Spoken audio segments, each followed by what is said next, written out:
from the outside looking in, and you seeing this, the story about Russia versus Ukraine. Why is it that Ukraine's been able to stand up to Russia for as long as they have? How much of it is themselves? How much of it is NATO? How much of it is, us sending them weapons? Why are they looking strong against a behemoth like Russia? That was one of the things that I wanted to find out, and I thought one of the best ways to do it would be to talk to your average Joe, talk to your average soldier, and find out their motivation, their reason for fighting, just to really pick their brain. And during that car ride, I was able to ask them questions. And when you're under that kind of stress, people are very, very honest with you. One of the guys was telling me that he had been basically signed a contract 6 years ago thinking it'd be 3 years, and then he's been forced into service since then. And so he's like, obviously hates being in the military, doesn't want to be there, wants to go home for Ukraine. But still, even this dude was like, fuck Russia. They're crazy. This is our country, and we're not giving it up. So I thought, okay, even if this guy who's basically forced into service for over 3 years now and is doing this ride every single day, if even he is like, screw Russia and it's good that we're fighting this war, that obviously isn't everyone's opinion, right? But it tells you something about what some of the Ukrainian soldiers think.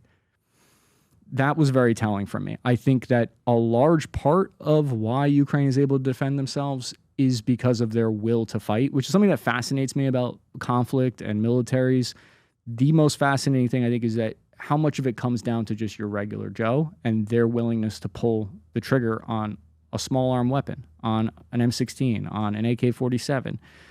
We tend to think that it's all about air power. It's all about these big missile systems and stuff. And obviously those are huge impact on the battlefield, but it means nothing without you having your regular Joe be able to face those kinds of pressures of being willing to kill somebody and be killed for something.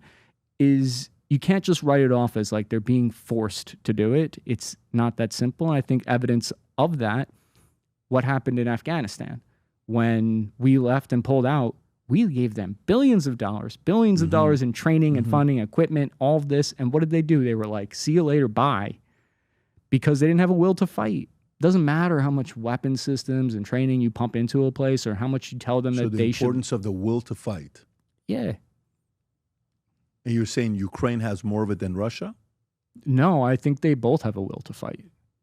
I think that it'd be dishonest to say that like the Russians themselves don't have, and obviously this is more complicated maybe than I'm making it sound, but I think that this helps explain a good amount of it. There's a lot of Russians that also are willing to fight. And that's why you have a situation where they're unable to reach a peace agreement because they're not ready to stop fighting. How do you think this ends? I think that it ends in not a very sexy or cool movie ending. I think it's really, I could be wrong. I think I should say one way that it ends is that it fizzles out and the front lines kind of end in just the intensity of the warfare dies down a lot. And we have these frozen front lines wherever they might be. That's one possible way that it ends. Another way is that Russia starts making more and more gains and they continue pushing forward as they are, because the Russians, I assess that they're taking ground right now. They're winning in the sense that they're taking more territory. And then what I think you would very likely see is pushback from Europe and United States at that point, because there's no way they're going to let Russia reach Kyiv or cross the Dnipro. No way. I mean, what happened when America was pushing forward in Korea during the Korean War and they got close to the border with China? China poured troops in. They weren't going to let Americans close to their border. I don't think these European countries are going to let that happen. They'll deploy troops, and so it'll be, we'll see. It'll be slow ramp up of, there's escalation steps that happen. And so if Russia starts to make too much gains, you'll see the UK, France, and other countries in Europe start to deploy troops into Western Ukraine. Just their trainers, their advisors. But these type of escalatory steps would happen. Hi, I'm Chris Cappy. You probably know me from the YouTube channel Cappy Army. I'm now on Minect. You can find me there and you can ask me any questions about war corresponding if you're interested in how to get into that.